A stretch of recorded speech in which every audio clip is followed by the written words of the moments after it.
সুপ্রিয় দর্শক মণ্ডলী, শুরু হচ্ছে ফ্রন্টলাইন। আমাদের আজকের অতিথি সাদাত হোসেন সেলিম এবং ববি হাজ্জাজ, দুজনের পরিচয় আলাদা। ববি হাজ্জাজ চেয়ারম্যান জাতীয়তাবাদী গণতান্ত্রিক আন্দোলন, আর সাদাত হোসেন সেলিম বাংলাদেশ এলডিপি ও মুখপাত্র 12 দলীয় জোট, ওইদিকে চেয়ারম্যান বাংলাদেশ এলডিপি। দুজনকে স্বাগত জানাচ্ছি। আজকের বিষয় আসলে বিষয় নেই, তবুও বিষয় একটা ঠিক করে দিয়েছি। বলা হচ্ছে বাংলাদেশ ক্রস রোডে দাঁড়িয়ে, রাজনীতি ঠিক নেই, নির্বাচন অনিশ্চিত, অর্থনীতি গতি হারিয়েছে, আইন শৃঙ্খলা মোটেই ভালো নেই, আন্তঃরাষ্ট্রীয় সম্পর্কের ক্ষেত্রেও এক ধরনের অস্বস্তি আছে। এই হচ্ছে মোটা দাগে পরিস্থিতি। কে আলোচনা অংশ নেবেন প্রথমে? আপনি যেদিকে পয়েন্ট করেন সেলিম ভাই বলেন দেখি। ধন্যবাদ। আসলে আপনি যে কথাগুলো বলছেন মোটা দাগে আমরাও সেইভাবে চিন্তা করছি এখন, যে দেশের সার্বিক অর্থনৈতিক অবস্থা ভালো নয়, আইন শৃঙ্খলা অবস্থা ভালো নয়, নির্বাচনটা অনিশ্চিত, তারপরে আমাদের আন্তঃরাষ্ট্রীয় অথবা প্রতিবেশী রাষ্ট্রের সাথে সম্পর্কের আরও অবনতি, তারপরে আপনার করিডোর দেওয়া নিয়ে এক ধরনের অস্বস্তি, তারপরে ঢাকা সিটি কর্পোরেশনের দক্ষিণের মেয়র পদের শপথ নেওয়াকে নিয়ে আরেক ধরনের অস্বস্তি। সব মিলিয়ে আসলে আমরা যারা রাজনীতি করি তারা আমরা স্বস্তিতে নেই। আমরা বিগত 15 বছর যাবৎ স্বৈরশাসকের বিরুদ্ধে লড়াই করেছি। 5ই আগস্টে অথবা 8ই আগস্টে আমরা আজকে দিনে এসে এই কথাগুলো বলবো, এটা কিন্তু সেদিন চিন্তা করিনি, কিন্তু আজকে বাধ্য হচ্ছি যে আসলে বলতে, যে আমরা 8ই আগস্টে বা 10ই আগস্টে যা চিন্তা করিনি আজকে আমরা সেগুলো চিন্তা করতে আমরা বাধ্য হচ্ছি, এবং সেগুলো নিয়ে আমরা চিন্তাভাবনা করছি। সমগ্র জাতীয় একটা উদ্গ্রীব উৎকণ্ঠার মধ্যে দিয়ে আছে। এটার অনেকগুলো দিক আছে। আপনার রাজনীতিবিদদের সফলতা ব্যর্থতা যেমন নিয়ে আছে, তেমনি আমরা যে একটা অন্তর্বর্তীকালীন সরকার আমরা গঠন করেছি, অথবা একটা অন্তর্বর্তীকালীন সরকারকে আমরা সর্বতভাবে সমর্থন করেছি। আমাদের মনে হচ্ছে যে অন্তর্বর্তীকালীন সরকারের শব্দটাকেই তারা বুঝতে পারছেন না। এইটা যে একটা দুটো নিয়মিত সরকারের মাঝের একটা সরকার, এবং এটা সাংবিধানিকভাবেও সেভাবে আপনার লিপিবদ্ধ সরকার নয়। অন্তর্বর্তীকালীন সরকারের কাজের কিছু পরিধি এবং তাদের আপনার কিছু নির্দিষ্ট গণ্ডি তারা অতিক্রান্ত করে ফেলছে, সংকটের সৃষ্টি সেখান থেকেই। এবং এই ব্যাপারটা আমরা ডক্টর ইউনূস সাহেবের মতো একজন বর্ষিয়ান এবং একজন বুদ্ধিমান লোকের কাছ থেকে আশা করিনি। আমাদের কাছে মাঝে মাঝে মনে হচ্ছে যে উনি মনে হয় এক ধরনের আপনার বন্দী হয়ে গেছেন কোনো না কোনো ক্ষেত্রে কারো কাছে। কারণ তিনি আপনার দেশীয় মিডিয়ার সাথে কথা বলছেন না, আন্তর্জাতিক মিডিয়ার সাথে কথা বলছেন নির্বাচন নিয়ে। তাও নির্বাচন নিয়ে কথা বলার মধ্যে উনি একটা বড় ধরনের একটা রহস্য অথবা চাতুর্যপূর্ণ ইঙ্গিত দিয়ে কথা বলছেন। যে কাল না পরশু দিন দেখলাম উনি বলছেন যে নির্বাচন ডিসেম্বর, কিন্তু আবার 30শে জুন পার হবে না। এখন দেখুন, এখন এই মে মাসের 20 তারিখে আজকে হঠাৎ করে প্রচণ্ড বৃষ্টি, মে মাস প্রচণ্ড গরম, তারপর জুন মাস বৃষ্টি গরম। আমরা ভালো করেই জানি যে ডিসেম্বর, জানুয়ারি, নভেম্বর এগুলো হলো নির্বাচনের একটা সময়। তো উনি ডিসেম্বর থেকে লাভ দিয়ে কেন আপনার জুনে যাচ্ছেন সেটাও যেমন আমরা বুঝতে পারছি না, এবং সেটার পিছনে কোনো আপনার যৌক্তিক দাবিও কিন্তু উপস্থাপন করা হচ্ছে না সরকারের পক্ষ থেকে। কম সংস্কার, বেশি সংস্কার এইসব কথাবার্তা বলে একটা ধোঁয়াশা তৈরি করছেন, এবং সংস্কারের নাম নিয়ে আপনারা বা সংস্কারের কাজ নিয়ে সময়ক্ষেপণ করছেন। সবচেয়ে বড় কথা হলো যে ডক্টর ইউনূস সাহেব আমাদের প্রতি যে অবিচারটা করেছেন সেটা হলো যে আমরা সবাই মিলে ওনাকে আপনার নিরঙ্কুশভাবে সমর্থন করেছে একজন প্রধান উপদেষ্টা হিসেবে, কিন্তু তিনি তার উপদেষ্টা মণ্ডলী সাজাতে গিয়ে আমাদের প্রতি খুবই অবিচার করেছেন। একেবারেই আপনার আন্দোলনের সাথে সম্পর্কহীন, গত 15 বছর যাবৎ এবং নীরবে নিবৃত্তে জীবনযাপনকারী, এমনকি দেশের বাইরে অবস্থানকারী ব্যক্তিদেরকেও তিনি তার উপদেষ্টা মণ্ডলী থেকে এনেছেন। পরবর্তীকালে আমরা যখন বারবার চাপ দিয়েছি ওনার সাথে, যখনই তাকে দেখা হয়েছে বলেছি যে বাংলাদেশের মতো একটা সমস্যা সংকুল একটা রাষ্ট্র পরিচালনার জন্য আপনার উপদেষ্টা পরিষদের মেয়াদ বৃদ্ধি করুন এবং দক্ষ এবং যোগ্য লোকদেরকে আপনি সেখানে সামিল করুন। তিনি দক্ষ এবং যোগ্য লোকদেরকে সামিল করতে গিয়ে কিছু এনজিওর ব্যক্তি, আপনার কিছু বিদেশি নাগরিক তাদেরকে সামিল করেছেন, যাতে করে একটা সরকার তার আরও গতি হারিয়ে ফেলেছেন।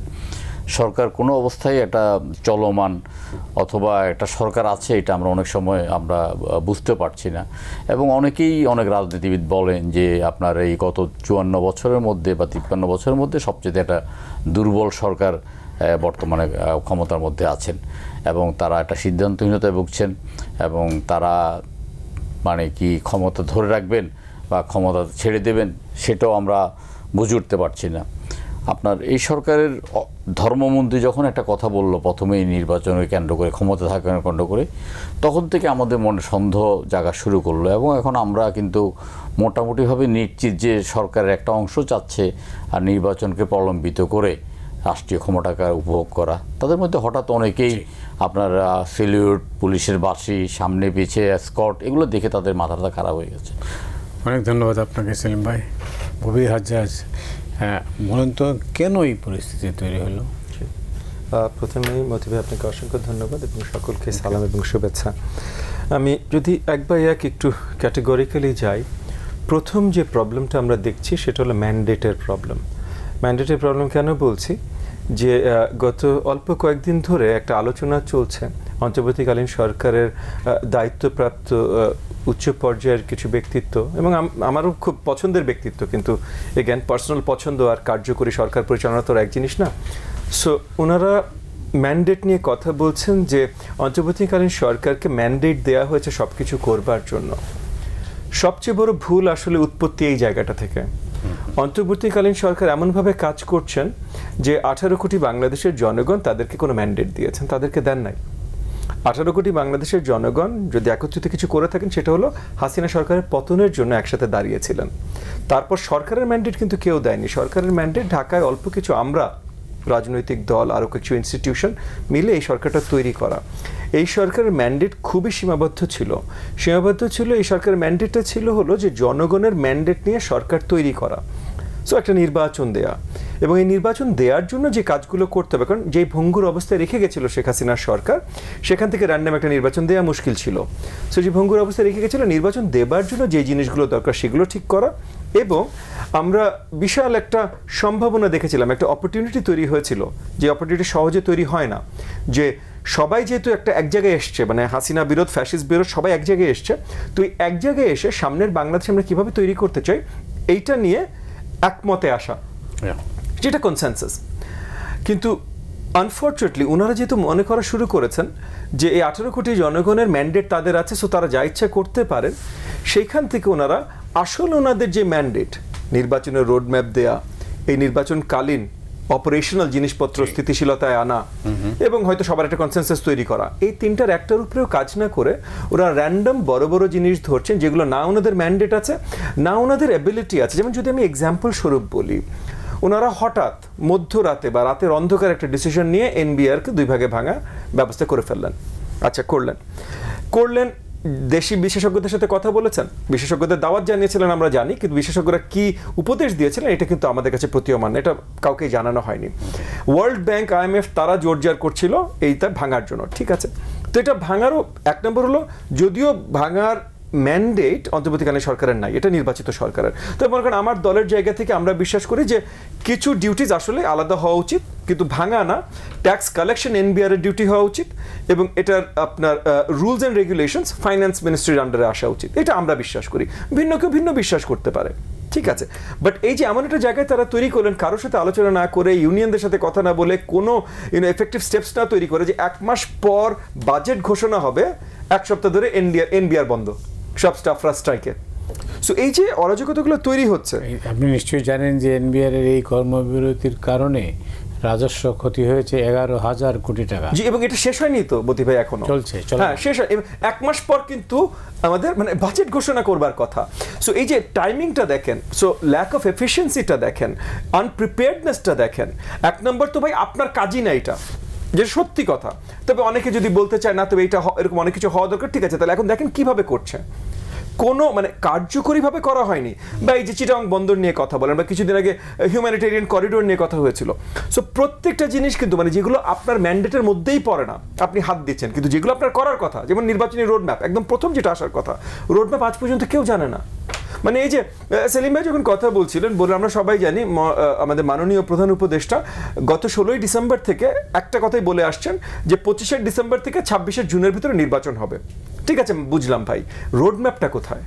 মানে এক্স্যাক্টলি কিভাবে হবে, কাদের দায়িত্বে হবে, কোন রুলস এন্ড রেগুলেশনস এর আন্ডারে হবে, এর আগে কিভাবে ইলেকশন কমিশন আইনগুলো তৈরি হবে, কোনো জেরিম্যান্ডারিং হবে কিনা, মানে ডিমার্কেশন হবে কিনা, মানে এই যে ফুল রোড ম্যাপটা, এটা কোথায় ভাই? নির্বাচন তো একটা ছেলে খেলা না। আচ্ছা চল, তুই মন খারাপ করলি, কালকে তোর বাইরে যে খাওয়াই নিয়ে আসবো না, এটা তো এরকম কিছু না। মানে একটা আপনার একটা ডেমোক্রেসির জন্য সবচেয়ে গুরুত্বপূর্ণ বিষয়টাই হলো নির্বাচন। এবং গত 15 বছরের আন্দোলন, ইভেন কি জুলাই আন্দোলনের কথাও যদি বলেন, যদি এক একজন এক একভাবে প্রেজেন্ট করবে, বাট বড় দাগে যদি বলি, জুলাই আন্দোলন হাসিনা সরানোর আন্দোলন হয়েছে। হাসিনা সরানোর আন্দোলন কেন হয়েছে? কারণ হাসিনা গত 15 বছর জনগণকে তাদের মত প্রকাশের স্বাধীনতা দেয়নি, যেটার মূল পয়েন্টটাই ছিল ভোটের স্বাধীনতা। তাহলে একভাবে করে আমি বলতে পারি যে জনগণও তাহলে জুলাই অভ্যুত্থানে অংশগ্রহণ করেছে এই ভোটের স্বাধীনতার জন্য।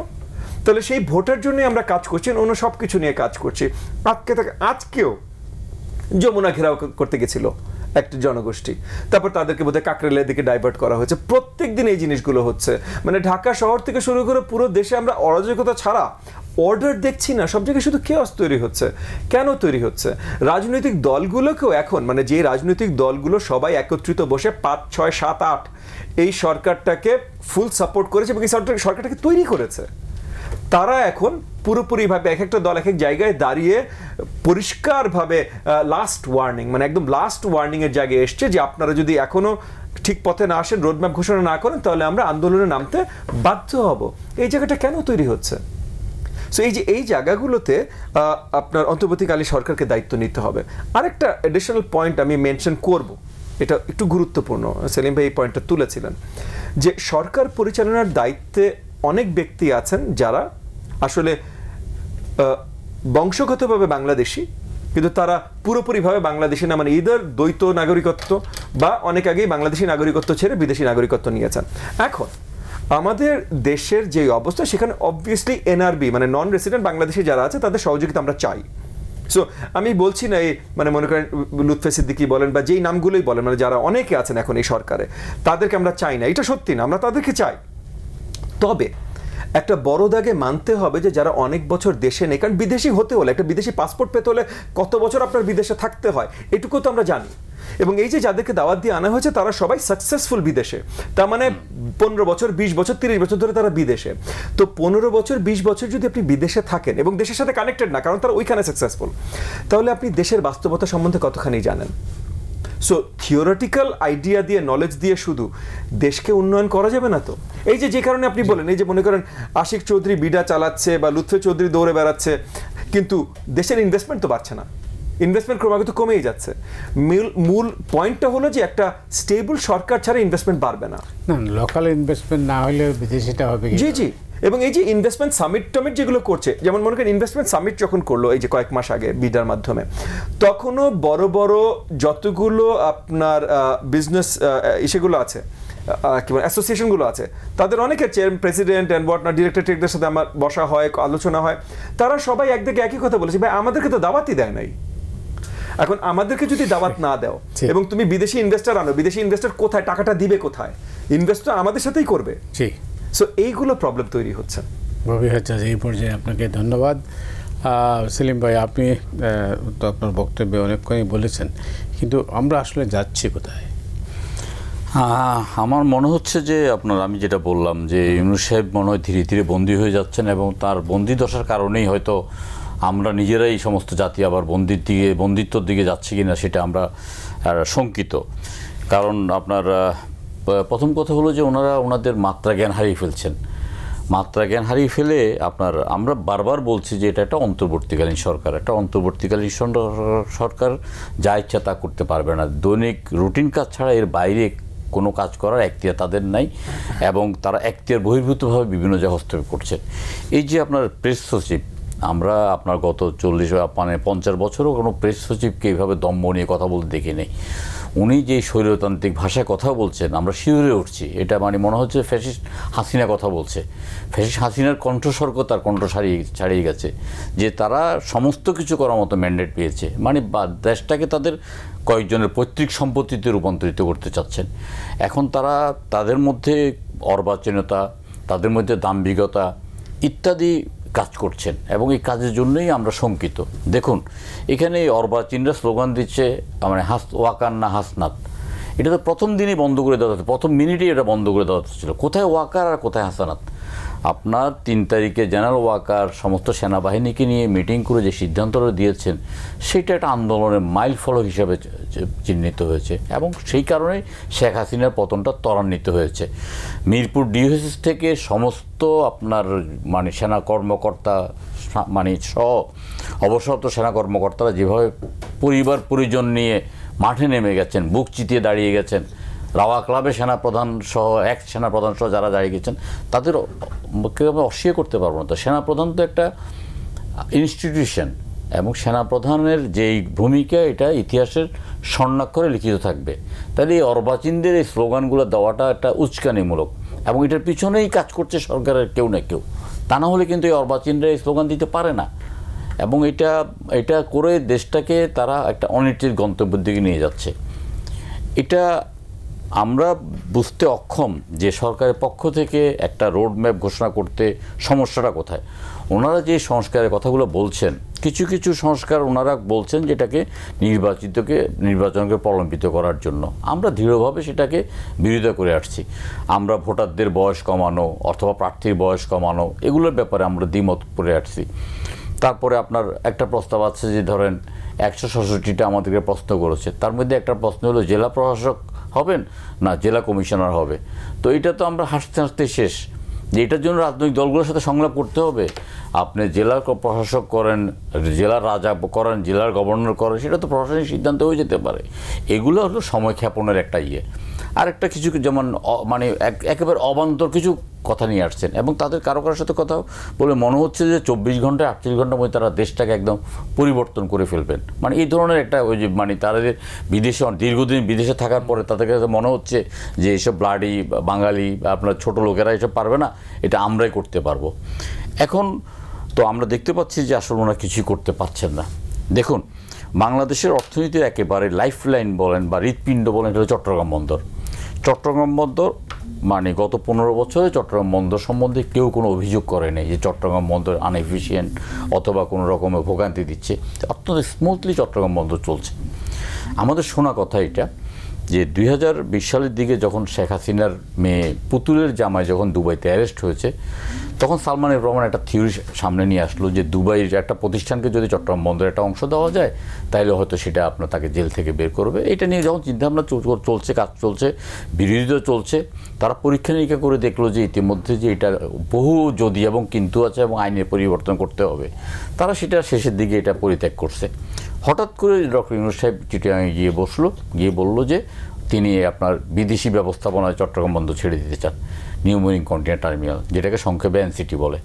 নিউ মেরিন কন্টেইনার টার্মিনাল এক পাশে হলো যে চিটং কন্টেইনার টার্মিনাল, আর এক পাশে হলো যে বাংলাদেশের সবচেয়ে বড় নৌস্থাপনা BNF Issa Khan. New marine container terminal প্রায় 4 লক্ষ মিটার একটা স্পেস ইয়ার্ড, 1 ইঞ্চি বাড়ানোর আর কোনো সুযোগ নাই।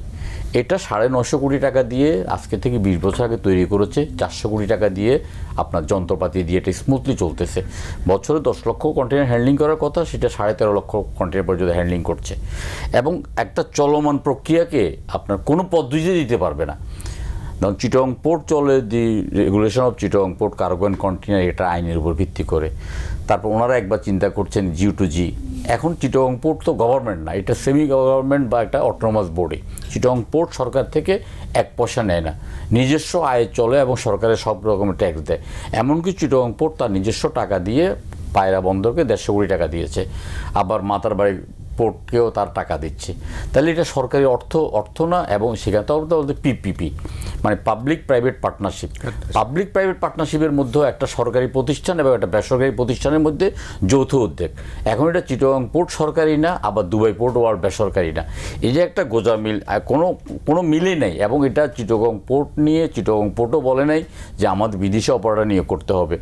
এখানে অপারেটর বলতে কি, এখানে আপনার যন্ত্রপাতি চিটাগং পোর্টের, আপনার স্থাপনা চিটাগং পোর্টের, জাস্ট একটা ঠিকাদার আপনার কাজ করছে। সেখানে দুবাই পোর্ট ওয়ার্ল্ডকে আনতে হবে, পিপিপিতে 1200 কোটি টাকা তারা নিয়োগ করবে, 12 টাকা নিয়োগ করার মতো কোনো সুযোগ নাই। মানে এগুলো হচ্ছে যে কি অর্বাচীনরা বুঝাচ্ছে আর একটা অস্থিতিশীল অবস্থা কায়েম করছে। এটার উদ্দেশ্য হলো যে কি একটা ধরনের চিটাগং বাংলাদেশের লাইফ লাইন, সেখানে যদি 3 দিনের জন্য ঢাকা চিটাগং রোড বন্ধ থাকে বা যদি আপনার এই চিটাগং বন্ধ থাকে, তাহলে এটা সরকারের উপর একটা এফেক্ট পড়বে, জাতির উপর এফেক্ট পড়বে। আসলে যারা দেশের উন্নয়নটা চাচ্ছে না, আপনার দেশের অপকার করতে চাচ্ছেন, তারাই আসলে আজকে সরকারের উপর ছড়ি ঘুরাচ্ছেন। আমরা কিন্তু যাদেরকে চিনি না, যাদের নাম শুনছি না, কিন্তু আমরা কিন্তু সবাই নাম জানি না, এই ধরনের কিছু মাফিয়া কিন্তু ডক্টর ইউনূস সাহেবকে ঘিরে ফেলেছেন। দুইটা প্রশ্ন আপনার সামনে, একটা হচ্ছে নির্বাচন বিলম্বিত করে সরকারের কি লাভ, এক, আর এখন এই মুহূর্তে সবচেয়ে বেশি আলোচনা হচ্ছে করিডোর নিয়ে। করিডোর নিয়ে এই বিতর্কের কারণ কি? জি, আপনাকে অসংখ্য ধন্যবাদ মতি ভাই।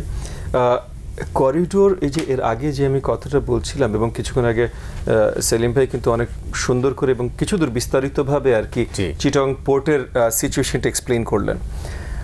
আরও কমপ্লিকেশনস আছে, বাট ওটাতে যাবো না। বাট এই যে চিটাগং পোর্টের উনি যে এক্সপ্লেনেশনটা দিলেন, সেখানে যে জিনিসটা আর কি পরিষ্কার সবাই বুঝতে পারা উচিত, যে যেই জায়গাটায় হস্তক্ষেপের হয়তো ইমিডিয়েট প্রয়োজন নেই, চিটাগং পোর্টে যে একেবারে প্রয়োজন নেই তা না। যেমন আমি একটু মানে যখন অফ ছিল আমরা আলোচনা করছিলাম যে সাইফ পাওয়ার টেকের হাসিনার কত কাছে ছিল এবং কতটা করাপশন তারা করেছে, সো ওখানে চেঞ্জের দরকার ছিল। বাট ওটা চেঞ্জ মানে আবার মানে বিদেশি হাতে তুলে দেওয়া সেটা না ভাই। হ্যাঁ, সো বাট যেই জায়গাটায় হয়তো ইমিডিয়েট আপনার গুরুত্বটা কম, ইমিডিয়েট যে এই মুহূর্তে মানে আমাদের আইন শৃঙ্খলা বাহিনীর স্ট্রেনথেন করে, এটা ইমিডিয়েট গুরুত্ব আছে। তো ইমিডিয়েট গুরুত্ব যে জায়গাগুলোতে কম, সেই জায়গাগুলোতে এত বড় নজর দেওয়ার কারণ আমি দেখছি না। প্লাস যেই জিনিসটা হাত দেওয়ার ম্যান্ডেট তোমার নাই, সেই জিনিসটা হাত দেয়। যে করিডোরের কথাটা বলছেন, করিডোরে এখন মনে করেন ইউএনের সাথে আপনি কথা বললে, বা এগেন আমরা যেহেতু রাজনীতি করি, সো ওয়েস্টার্ন ডিপ্লোম্যাটসদের সাথে বা সব ধরনের ডিপ্লোম্যাটসদের সাথে আমাদের রেগুলার উঠা বসা হয়, এবং ওয়েস্টার্ন ডিপ্লোম্যাটসরা খুব শক্তভাবেই আমাদেরকে আর্জ করেন, মানে রিকোয়েস্ট করেন যে এই করিডোরটা হওয়া উচিত, এটা দরকার, so and so fourth. Western ডিপ্লোম্যাটরা তাদের মতো করে দেখেন, তারা আসলে বাংলাদেশ চেনে না। এগেন সিম্পল কথা ভাই, তারা বাংলাদেশই না, বললেই হবে না, দুটো বই পড়লে একটা দেশ চেনা যায় না। সো এই করিডোর দিয়ে কি হবে, কিভাবে হয়তো, এটা আমাদের জন্য কিন্তু অনেক বড় মাথা ব্যথা। এই করিডোরটা আমরা খুলবো হিউম্যানিটেরিয়ান পারপাসেই খুলবো, কিন্তু একবার রাস্তাটা খুললে, আমরা যেই কারণে খুলেছি, আমি মনে করেন সাইকেল চালানোর জন্য রাস্তাটা খুললাম, কিন্তু আমার সাইকেলও চলবে, লোকজনও হাঁটবে, রিক্সাও চলে আসবে, একটু পরে টেম্পোও চলে আসবে। সো এই রিক্সা, টেম্পো এগুলো কোথায় যাচ্ছে, আমরা কিভাবে কন্ট্রোল করব, এবং আদৌ কন্ট্রোল করার মাথা ব্যথাটা এখন আমরা নিব কি না, এই ডিসিশনগুলো একটা অন্তর্বর্তীকালীন সরকারের না। এই যে রাস্তাটা খুলবো, করিডোর যদি আমরা খুলি, এই করিডোরটা খুলি, করিডোরটা আমরা উল্টা সাইডে কার সাথে আলোচনা করে খুলবো? আরাকান আর্মির সাথে আলোচনা করে খুলবো, না ন্যাপিডোর যে হুন্টা সরকার আছে তাদের সাথে আলোচনা করে খুলবো? আমরা কাদের সাথে সম্পর্ক রাখবো? চায়না কোন আরাকান আর্মিকে সহযোগিতা করছে, না ন্যাপিডো সরকারকে সহযোগিতা করছে? আমেরিকা আরাকান আর্মির সাথে অলরেডি একটা সমঝোতা হয়েছে। এই জায়গাটায় regional politics and Jio politics বিশালভাবে একত্রিত হচ্ছে। এইখানকার প্রত্যেকটা ডিসিশন জিওপলিটিক্যালি গুরুত্বপূর্ণ ডিসিশন। একটা অন্তর্বর্তীকালীন সরকার যারা আজকে আসছে কালকে চলে যাচ্ছে, তারা এই লং টার্ম ডিসিশন নিতে পারে না বাংলাদেশের ফরেন পলিসির জন্য। সো এই জায়গায় তারা যাচ্ছে কেন? এখন আপনি প্রথম যে প্রশ্নটা করলেন মতি ভাই, নির্বাচন প্রলম্বিত করা করে তাদের লাভ কি? হ্যাঁ, এই জায়গায় দেখেন সরকারের লাভ কি, এইটা আমার মনে হয় প্রশ্নটা একটু ভুল। উইথ অল ডিউ রেসপেক্ট, আমার কাছে মনে হয় প্রশ্নটা একটু ভুল। কেন? কারণ আমরা এই ধরনের প্রশ্ন যখন করি তখন আমরা মনে করি সরকার একটা ইউনিট। আমি যেখান থেকে আছি সেখান থেকে আমি পরিষ্কার দেখতে পাচ্ছি যে প্রথমত তো অপারেশনাল সরকার আছে, মানে কাঠামোগত অ্যাডমিনিস্ট্রেশন এগুলো আছে, এটার ভেতরে আবার আওয়ামী ফ্যাসিবাদের সাথে অতপ্রুতভাবে সংযুক্ত ছিল এরকম বিশাল আকারে অফিসার ক্লাস আছে। সো জাস্ট কাঠামোগত সরকারের ভিতরে দুটো বড় অংশ আছে, একটা হলো রেগুলার কাঠামোগত সরকার, একটা সরকার, আর একটা হলো যারা আওয়ামী ফ্যাসিবাদের সাথে সম্পৃক্ত। এবার আসেন অন্তর্বর্তীকালীন সরকার যারা দায়িত্বে আছেন, এনাদের ভিতরে আমি দেখি অনেকগুলো ভেদাভেদ আছে। এখানে কিছু তরুণ আছে যারা বেসিক্যালি এনসিপিতে এখন থাকুক আর না থাকুক আমি ধরে নিচ্ছি, আমি তাদেরকে নিন্দা করে বলছি না, বাট প্রথমে যখন সেপ্টেম্বর অক্টোবর মাসে এনসিপির তৈরি হবে এটা বলা হয়েছিল, তখনই কিন্তু বলা হয়েছিল যে এক তরুণ না, শুধু নাহিদ না, 3 তরুণই সামনে যে এটাকে জয়েন করবেন, তখন বলা হয়েছিল কিন্তু। সো তখন যদি বলা হয়ে থাকে তাহলে আমি ধরে নিচ্ছি যে একজন গেছে, বাকি 2জন যায় নাই, কিন্তু এই 3জন এনসিপি। সো এইটা একটা গ্রুপ। অবভিয়াসলি আমি আমাদের মাননীয় প্রধান উপদেষ্টা ডক্টর মোহাম্মদ ইউনূস ওনাকে এই আর্গুমেন্টের ঊর্ধ্বে রাখছি, আমি ওনাকে আপাতত ধরছি না, ওনাকে নিয়ে আলোচনা করছি না। কিন্তু এর ভেতরে আবার কিছু এনজিও ইসে আছেন, আমাদের উপদেষ্টা আছেন, যাদেরকে আমরা দেখি যে ওনারা জাস্ট ওনাদের কাজ রিলেটেড, যেটা হয়তো সর্ট অফ সেটা আপনার নারী বিষয়ক মন্ত্রণালয় হোক বা যেটাই হোক, যেগুলো আর কি আসলে ওই যে কাঠামোগতভাবে অন্তর্বর্তীকালীন সরকারের যে ম্যান্ডেট তার ভিতরে পড়ে না, কিন্তু ওনারা ওনাদেরটা নিয়ে ব্যস্ত আছেন। এখন ওনাদেরকে দোষারোপ করা যাবে না, ওনাদেরকে দায়িত্ব দেওয়া হয়েছে, এই দায়িত্বটারই আসলে হয়তো কোনো প্রয়োজন ছিল না, বা দেওয়া হয়েছে। সো ওনাদেরকে আমি দোষারোপ করছি না, বাট ওনারা একটা গ্রুপ যারা আসলে তেমন কোনো অ্যাক্টিভিটিটা নাই। এন্ড দেন একটা শক্ত গ্রুপ আছে যারা হয়তো প্রেস উইংয়ের সাথে সম্পৃক্ত, এবং কিছু উপদেষ্টা আছেন যারা বাইরে থেকে অ্যাটলিস্ট মনে হচ্ছে যে সব ডিসিশনগুলো এবং সব পুশগুলো তাদের কাছ থেকে আসছে, যে এই যে সব ধরনের 18 কোটি জনগণের ম্যান্ডেট আছে এই কথাটা তাদের কাছ থেকে আসছে, এই যে আপনার ওই চিটাগং পোর্টে কি হবে এই কথাটা তাদের কাছ থেকে আসছে, এই যে আইনগত রিপ্রেশন। এখন যেটা হয়েছে অত্যন্ত দুঃখের সাথে আমি আপনার কাছে সত্যি প্রকাশ করছি বতি ভাই, যে রিপ্রেশন, এই যে মানে লাইক মানে অন্যায়ভাবে মানুষকে আর কি এই জোর জবরদস্তি করা বা আইন শৃঙ্খলা বাহিনী লেলিয়ে দেয়া, এই জিনিসগুলো এখন শুরু হয়ে গেছে। গতকাল আমরা সবাই দেখেছি ভাই, হঠাৎ করে একটা নায়িকাকে অ্যারেস্ট করা হলো। এই নায়িকা আওয়ামী লীগ পন্থী ছিল, আওয়ামী লীগের বিরুদ্ধে ছিল, আমার মাথা ব্যথা না। শুধু যে আওয়ামী লীগ পন্থী হয়ে থাকে আমি তাকে পার্সোনালি খুব বেশি পছন্দ করি না, খুব বেশি আমি কি করবো, তার সিনেমা দেখবো না ভাই। তাই বলেছে অ্যারেস্ট তো হইতে পারে না, সে তো বাংলাদেশের নাগরিক ভাই, প্রত্যেকটা নাগরিক অধিকার। আর্টিকেল 33-তে অ্যারেস্টের জন্য তার যে অধিকার, অ্যারেস্ট এগেইনস্টে, আর্টিকেল 122-তে হেভিয়াস কর্পাস তার যে অধিকার, প্রত্যেকটা অধিকার বলবো। তার আবার জামিনও হয়ে গেছে, জামিন আজকে হয়েছে, 24 ঘন্টা পর হয়েছে, যার মামলাই হওয়ার কথা না।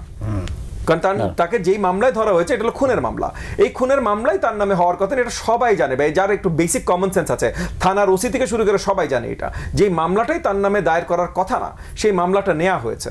মামলাটা নেওয়ার পর, এবং আমরা দেখেছি অগস্ট সেপ্টেম্বর অক্টোবরে এরকম অনেক মামলা হয়েছে, বেনামি 300-400 জনের নামে মামলা হয়েছে, এবং তখন আইন উপদেষ্টা নিজে বলেছেন, পাবলিকলি বলেছেন, গণমাধ্যমের সামনে বলেছেন যে আমরা জনগণকে এখন জুলাইয়ের এই গণ অভ্যুত্থানের পর জনগণ মামলা যখন দায়ের করতে চাচ্ছে আমরা মামলা দায়ের করাতে থামাতে পারছি না, কিন্তু আমরা এতটুকু আপনাদেরকে অ্যাসিওর করছি যে আমরা কাউকে হয়রানি করব না ইনভেস্টিগেশনের আগে। তো তখন আমরা কিছু দূর আশ্বস্ত হয়েছি, মামলা হলো ভাই, সবার রাগ আছে, মামলা হলো, কিন্তু কারো হয়রানি হবে না। আমরা অনেক অভিনেতা অভিনেত্রীদের বিরুদ্ধে মামলা দেখেছি, কিন্তু তখন আমরা কোনো কথা বলি নাই। কেন? আইন উপদেষ্টা তো অলরেডি বলেছেন ভাই যে এটা ওনারা থামাতে পারছে না, কিন্তু ইনভেস্টিগেশন ছাড়া ওনারা কাউকে হয়রানি করবেন না। কিন্তু কালকে এই মেয়েটাকে প্রচণ্ডভাবে হয়রানি করা হলো, তাকে প্রপার গ্রেফতার করা হলো, তাকে প্রপার হেলমেট পরে, মানে যেভাবে দাগি আসামিদের। এবং আমি তো দেখি ভাই আজকাল এই যে এক নম্বর তো আওয়ামী লীগের 622 না কত ছিল, সবাই তো সুন্দর পাড়ি দিয়ে চলে গেছে, কোথায় গেছে আল্লাহ জানে, আমরা প্রশ্ন করলেও কোনো উত্তর পাচ্ছি না, 8 মাস ধরে প্রশ্ন করছি কোনো উত্তর পাচ্ছি না। যেই 2-4 জন ধরা পড়েছে আজকাল, সেই 2-4 জনও কিন্তু অনেক হাসতে হাসতে খুশি খুশি গান গেতে গেতে হাত ওয়েভ করতে করতে কোর্টে যায় আর আসে। আর এই বেচারা মেয়েটা যে এগুলা কিছুর সাথে হয়তো জড়িত না, হয়তো বলছি কারণ আমি জানি না, তবে যেই কেসটা তার এগেইনস্টে হয়েছে এটা তো ভাই মিথ্যা মামলা, তো মিথ্যা মামলায় তাকে হয়রানি করে ধরে নিয়ে যাওয়া হয়েছে, তাকে একদম দাগি আসামির মতো করে ধরে নিয়ে যাওয়া হয়েছে। তো এই যে এই রিপ্রেশনগুলো, এই সব কিছু কেন হচ্ছে ভাই? কারণ কেউ না কেউ এই যে ক্ষমতার জায়গাটা এসেছে, এই ক্ষমতার জায়গাটা সে ব্যবহার করতে চেষ্টা করছে। রবি হাজাজ, অনেক ধন্যবাদ। সেলিম ভাই, আপনি জানেন যে আপনার বক্তব্য থেকেও মোটামুটি একটা ধারণা পাওয়া গিয়েছিল, এবং সর্বত্র আজকাল বলা হচ্ছে যে সরকারের ভিতরে আরেকটা সরকার। আপনি কি আসলে এই ধরনের সরকারের অস্তিত্ব খুঁজে পান? জি, আমি এই ধরনের অস্তিত্ব খুঁজে পাই। তার আগে আমি একটু ওই বহিবের কথার সাথে মিলিয়ে বলছি। চট্টগ্রাম বন্দরটা হচ্ছে যে আপনার এটা রিভার পোর্ট, আপনার নদীর প্রায় মানে বা 20 কিলোমিটার ভিতরে একটা পোর্ট। এখানে কোনো আপনার মাদার ভেসেল লাগে না, ছোটো ছোটো ভেসেলগুলো লাগছে, এবং এটা আপনার কোনো ব্রেক ওয়াটার পোর্ট না, সি পোর্ট না। একটা ব্রেক ওয়াটার সি পোর্ট করার জন্য বে টার্মিনাল 3টা সেখানে টার্মিনাল হবে, এবং আমরা বলছি যে এই টার্মিনালগুলো বিউটি বেসে বিল্ড, অপারেট অ্যান্ড ট্রান্সফার, যেটা নিয়ম। এই আমরা কিন্তু বিদেশি বিনিয়োগের বিপক্ষে না, আমরা বলছি যে বিদেশি বিনিয়োগ আসবে, তারা তৈরি করবে, তারা অপারেট করবে, এবং একসময় তারা এটা গভর্নমেন্টের হাতে চলে যাবে, যেমন এলিভেটেড এক্সপ্রেস হয়ে যেভাবে চলছে আর কি। তো সেক্ষেত্রে আমরা এটা কোনো অগ্রগতি দেখছি না। এবং আজকে যদি এই কথাটাও বলতো যে আমরা মানে বিশ্বমানের কোম্পানিগুলোকে প্রতিযোগিতামূলক ভিত্তিতে আমরা তাদের হাতে তুলে দেব, আমরা তো এটা আমরা চুজেন পিকের হিসেবে কাউকে দিতে পারি না। তো আমরা দুবাই পোর্ট ওয়ার্ল্ড, যে দুবাই পোর্ট ওয়ার্ল্ডের আপনার শতকরা 90% হলো যে ভারতীয়, সেই ভারতীয়দেরকে তো আমরা বাংলাদেশে এসে আপনার একদম সবচেয়ে নিরাপত্তামূলক একটা স্থাপনার পাশে আমরা বসে দিতে পারি না। যে কারণে আমরা চাই যে নিউমরিক কন্টেইনার টার্মিনালটা যেভাবে চলছে এভাবে চলুক, প্রয়োজনে অপারেটর পরিবর্তন করুক, দেশীয় এন্টারপ্রেনাররা এটা কাজ করুক, এতে কোনো সমস্যা নেই। কিন্তু আমরা আবার বিদেশি বিনিয়োগের মাধ্যমে নতুন করে পোর্ট হোক, আমরা সেটাও চাই। আর এখানে যে নির্বাচনকে আপনার বা এটা করাটা, আমরা 2005 অগাস্টের পর থেকে আপনার তো আমরা যখন সরকারটা নাই, 2-3 দিন হয়ে গেল ডক্টর ইউনূস সাহেবের নাম ঘোষণা করলো, তিনি আবার ফ্রান্সে বসে হসপিটালে অপারেশন করবেন, তখন কিন্তু আমাদের একটা ইয়ে ছিল যে যত দ্রুত সম্ভব একটা সরকার গঠিত হওয়া, কারণ তখন দেশে আইন শৃঙ্খলার অবনতি, কোনো থানায় ফাংশন করছেন না, যে কারণে আমরা সেটাই চেয়েছি। কিন্তু আমরা কিন্তু কল্পনার মধ্যেও আনি নেই যে আপনার অভ্যুত্থানের সাথে জড়িত ছাত্ররা উপদেষ্টা হিসেবে আসবে। আমরা ডে 1 থেকে এটা বিরোধিতা করেছি, যেটা হয় না। এটা করতে গিয়ে আজকে যেটা হলো যে সমস্ত সরকারকে একটা বিতর্কের মুখে ঠেলে দেওয়া হয়েছে, এবং সরকারের ফাংশনটা একদম কমিয়ে দিয়েছে। আপনার যুগে যুগে তো আপনার বাংলাদেশে অনেক অভ্যুত্থান হয়েছে, অভ্যুত্থানের পরবর্তীকালে অভ্যুত্থানটা ছাত্রদের নেতাদের মাধ্যমে হয়েছে, ছাত্রই অগ্রণী ভূমিকা পালন করছে। অভ্যুত্থানের পরে কেউ আর সরকারে যোগদান করে নাই, রাজনৈতিক দলও করে নাই। এতে করতে গিয়ে এখন একটা রাজনৈতিক দলকে আপনার ফুলে ভেবে বড় করার জন্য কিছু কিছু উপদেষ্টা আছে এটাতে, মানে এই যে 2জন ছাত্র উপদেষ্টা এটা না, এর বাইরেও কয়েকজন উপদেষ্টা আছেন যে তারা স্বপ্নে চিন্তা করছেন যে এই সরকারি দলটাকে আপনার এই সরকারি মানে কিংস পার্টিটাকে মানে ফুফি ভাবিয়ে বড় করবেন, ওই সময় পর্যন্ত নির্বাচনকে প্রলম্বিত করবেন। ওনারা যখন দেখছেন যে এটা মোটেই হচ্ছে না, এবং এটা একটা ক্ষয়িষ্ণু শক্তি, আপনার ওনাদের পয়লা বৈশাখে অথবা পয়লা মেয়ের যেই আপনার সমাবেশ দেখার পরে তাদের মধ্যে সেই মোহভঙ্গটা হয়েছে, কিন্তু তারপরেও কিন্তু তারা মানে কোনো না কোনোভাবে আপনি নির্বাচনটাকে প্রলম্বিত করার চেষ্টা করছে। আর আমরা কিছু কিন্তু কুচক্রী মহলের নাম শুনছি, যারা কিন্তু আপনার ওইভাবে কোনো উপদেষ্টার দায়িত্ব নেই, আপনার তারা কিন্তু আপনার তাদের নামটা কিন্তু বেশি লোকজন জানে না, তারা কিন্তু আপনার সরকারকে একটা মানে বিপথে পরিচালনা করছে। তাদের মধ্যে কারো নাম খাটাস, কারো নাম এইসব কি গ্যাং ট্যাং বলে, এগুলোর মধ্যে দিয়ে আর কি। তো আমরা কিন্তু ইউনূস সাহেবের প্রতি আহ্বান, আমি প্রায় টকশোতে একটা কথা বলি যে আমাদের তো অন্তর্বর্তীকালীন সরকার অথবা আপনার নির্বাচনকালীন সরকারের উদাহরণ আছে আমাদের কাছে। বিচারপতি শাহাবুদ্দিন যখন আপনার প্রধান বিচারপতি থেকে এসে আপনার প্রধান উপদেষ্টা হয়েছেন, তিনি কিন্তু আপনার 90-80 দিনের মাথায় একটা চমৎকার নির্বাচন করে দিয়ে কিন্তু চলে গেছেন, এবং পরবর্তীকালে কিন্তু তিনি আপনার রাষ্ট্রপ্রধানও হয়েছেন, এবং সসম্মানে তিনি সেখান থেকেও বিদায় নিয়েছেন। আর তারপরে আবার আপনার মঈন আহমেদ এবং ফখরুদ্দিন মিলে যে তত্ত্বাবধায়ক সরকারটা করলেন বা মানে অন্তর্বর্তীকালীন সরকারটা করলেন, তারা আপনার তাদের ক্ষমতাকে প্রলম্বিত করতে গিয়ে নিজেরা কিংস পার্টি করে আপনার ক্ষমতা দখল করার স্বপ্ন দেখতে গিয়ে সব লেজে গোবরে করে কোনোরকম একটা নির্বাচন দিয়ে তারা দেশ ছেড়ে পালিয়ে গেছেন। এখন তারা যেখানে অবস্থান করছেন, তারা কিন্তু সেখান থেকে জুমার নামাজও পড়তে ঘর থেকে বেরোতে পারেন না, কোনো মার্কেটও যেতে পারেন না, কারো জানাজার নামাজও যেতে পারেন না। ডক্টর ইউনূস সাহেবের সামনে তো 2টো উদাহরণ আছে, এখন উনি কোন উদাহরণটাকে গ্রহণ করবেন এটা ওনার উপর। কারণ আমরা গত 15 বছর যাবৎ নির্বাচন দিতে পারি নাই, আমরা নির্বাচনে ভোট দিতে পারি নাই। নতুন প্রজন্ম প্রায় 6 কোটির উপর প্রজন্ম যারা ভোট দিতে পারে না। আমরা একটা ভোটের স্বপ্ন দেখছি, এবং আমরা আমাদের ভোটের মাধ্যমে আমরা আমাদের প্রতিনিধি নির্বাচন করব, সেই প্রতিনিধি রাষ্ট্র পরিচালনা করবে এবং একটা জবাবদিহিতা থাকবে। এখন যেসব উপদেষ্টা আছেন তারা জবাবদিহিতা নাই, তাদের সাথে জনসম্পৃক্ততা নাই, এমনকি তারা গত 15 বছর সরকারের বিরুদ্ধে কোনো টু শব্দ করেছে এটারও প্রমাণ নাই। এবং এই ধরনের একটা সরকার পরিচালনা করা ইউনূস সাহেবের পক্ষে আপনার ডিফিকাল্ট হচ্ছে, এবং উনি একজন ভালো বক্তা, যেহেতু ওনাকে লক্ষ লক্ষ ডলার দিয়ে আপনার বক্তৃতা করতে নিয়ে যায়, তাহলে নিঃসন্দেহে উনি একটা ভালো বক্তা। এবং একজন আমাদের মধ্যে রাজনীতিবিদরা যখন আমরা আলোচনা করতেছিলাম তখন তাকে বলা হয়েছে যে সুইট টকার, তিনি ভালো মানে সুন্দর বক্তব্য দেন। কিন্তু সুন্দর বক্তব্য দেওয়া, সুন্দর প্রশাসন পরিচালনা করার মধ্যে যে পার্থক্য আছে, এই যে ধরুন প্রায় 48টা মন্ত্রণালয়, এমন কোনো মন্ত্রণালয় দাবি করতে পারবে না যে তার মন্ত্রণালয়ে গত 9 মাসে ন্যূনতম সংস্কার করতে পেরেছে, জনগণের উপকার করার জন্য কোনো রকমের কোনো কিছু করতে পেরেছে, কেউ কিছু করতে পারে নাই। জনগণের ভোগান্তি মোটেই দূর হয়নি, জনগণ তার ভোগান্তিটা নিয়ে আছে। এবং এই সরকার যে আগামী যে কয় মাস থাকবে, আমার মনে হচ্ছে টোটাল ফোকাসটা এখন নির্বাচনের দিকে দেওয়া।